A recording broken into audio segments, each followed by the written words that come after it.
Cornflour bread crumbs எதுவும் இல்லாமல் செஞ்சு எவ்வளோ நேரம் ஆனாலும் கிறிஸ்பினஸ் மாறாமல் இருக்கிற மாதிரி ஒரு சூப்பரான ஸ்நாக் ரெசிபி பண்ணலாமா? வெறும் உருளைக்கிழங்கு இருந்தால் மட்டும் போதும். சூப்பரான இந்த ஸ்நாக்ஸை 10 நிமிஷத்தை பண்ணிடலாம். எப்படி செய்கிறதுன்னு பார்க்கலாம் வாங்க. வெல்கம் டு சன்விகா சமையலறை. வீடியோக்குள்ளே போகிறதுக்கு முன்னாடி நம்ம சேனலை ஃபஸ்ட் டைம் பார்க்குறீங்கன்னா சப்ஸ்கிரைப் பண்ணிக்கோங்க. கூடவே இருக்க பெல் ஐக்கானை கிளிக் பண்ணிவிட்டு ஆல் ஆப்ஷனை செலக்ட் பண்ணிக்கோங்க. ரெசிபி எப்படி செய்கிறதுன்னு பார்த்துடலாம்.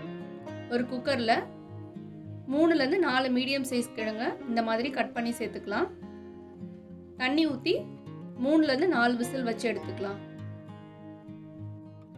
கிழங்கு வெந்துட்டு இருக்க இந்த டைமில் கிறிஸ்பினஸ்க்காக பிரெட்டுக்கு பதிலாக என்ன சேர்க்க போகிறோன்னு பார்க்கலாமா? ஒரு மிக்சி ஜாரில் 1/2 கப் அளவுக்கு ஜவ்வரிசி சேர்த்துக்கலாம். வறுத்த ஜவ்வரிசியாக சேர்த்துக்கோங்க. இதை எந்த அளவுக்கு ஃபைன் பவுடராக அரைக்க முடியுமோ அந்த அளவுக்கு அரைச்சி எடுத்துக்கலாம். இதை தனியாக ஒரு பவுலில் ட்ரான்ஸ்ஃபர் பண்ணி வச்சுக்கலாம்.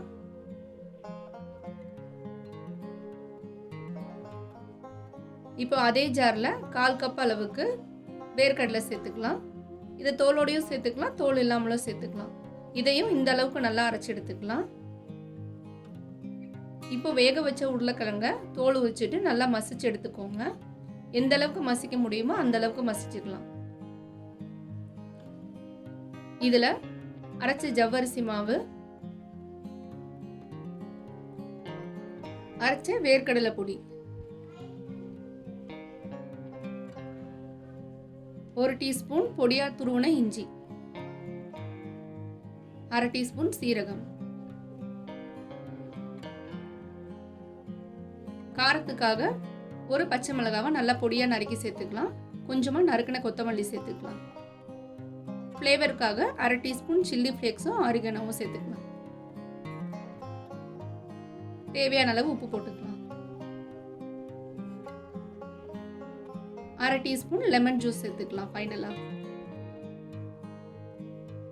இது எல்லாத்தையும் ஒன்று சேர்த்து நல்லா மிக்ஸ் பண்ணிடுங்க. தண்ணிலாம் எதுவும் சேர்க்க தேவையில்லை. எல்லாத்தையும் நல்லா ஒன்றா பைண்ட் ஆகி வர அளவுக்கு பிசைஞ்சு எடுத்துக்கலாம்.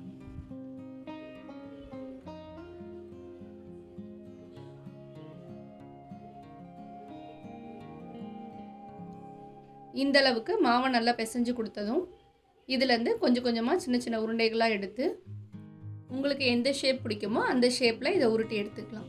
நான் இன்றைக்கி கொஞ்சம் ஓவல் ஷேப் இருக்க மாதிரி ரெடி பண்ணியிருக்கேன். இதை அப்படியேவும் ஃப்ரை பண்ணி எடுத்துக்கலாம். உங்களுக்கு சீஸ் பிடிக்கும்னா இதுக்கு நடுவில் கொஞ்சமாக சீஸ் வச்சுட்டு நல்லா ரோல் பண்ணி எடுத்துக்கலாம். இந்த மாதிரி சீஸ் வெளியே வராத அளவுக்கு நல்லா உருட்டி எடுத்துக்கலாம். இப்போது எல்லாத்தையும் இதே மாதிரி ரெடி பண்ணி எடுத்துக்கலாம். சீஸ் வேணும்னா சீஸ் வச்சுக்கலாம், இல்லைனா அப்படியே உருட்டி எடுத்துக்கோங்க.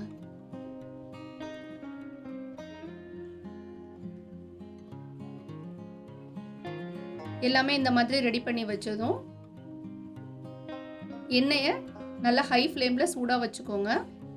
ஏன்னா ஆல்ரெடி உருளைக்கிழங்கு எல்லாம் வெந்ததுனால ஒரு தடவை போட்டு கலர் சேஞ்ச் ஆனதும் நீங்கள் வெளியே எடுத்துடலாம். அதனால் எண்ணெயை ஹை ஃப்ளேம்லேயே இருக்கட்டும். இப்போ ஒன்று ஒன்றா உள்ளே சேர்த்துட்டு நல்லா கலர் சேஞ்ச் ஆகி வர வரைக்கும் எண்ணெயில் ஃப்ரை பண்ண விடலாம். இந்த அளவுக்கு நல்லா கலர் சேஞ்ச் ஆனதும் ஆயிலேருந்து வெளியே எடுத்துட்டு சூடாக சர்வ் பண்ணலாம். ஒரு சூப்பரான பொட்டேட்டோ ஜவ்வரிசி நக்கட்ஸ் ரெடி. இந்த மழைக்கு சூடாக என்னென்ன மாதிரி ஸ்நாக்ஸ் எல்லாம் சாப்பிட்லான்னு யோசிச்சுட்டு இருக்கீங்களா? அப்போது இந்த ஈஸியான ஸ்நாக் ரெசிபியை நீங்களும் ட்ரை பண்ணி பாருங்கள். இது பாருங்கள் மேலே எந்த அளவுக்கு எவ்வளோ கிறிஸ்பியாக இருக்குன்னு. நீங்கள் செஞ்சு எவ்வளோ நேரம் வச்சுருந்தீங்கனாலும் அந்த கிறிஸ்பினஸ் மாறாமல் அப்படியே இருக்கும். இது போல் இன்ட்ரெஸ்டிங் அண்ட் ஈஸியான ஸ்நாக் ரெசிபிலாம் பார்க்குறதுக்கு நம்ம சேனலை மறக்காமல் சப்ஸ்கிரைப் பண்ணிக்கோங்க. வீடியோ பிடிச்சிருந்தா லைக் பண்ண மறக்காதீங்க. கண்டிப்பாக ஷேர் பண்ணுங்கள். அடுத்து ஒரு இன்ட்ரெஸ்டிங் அண்ட் ஈஸியான ரெசிபிஸோட மீட் பண்ணலாம்.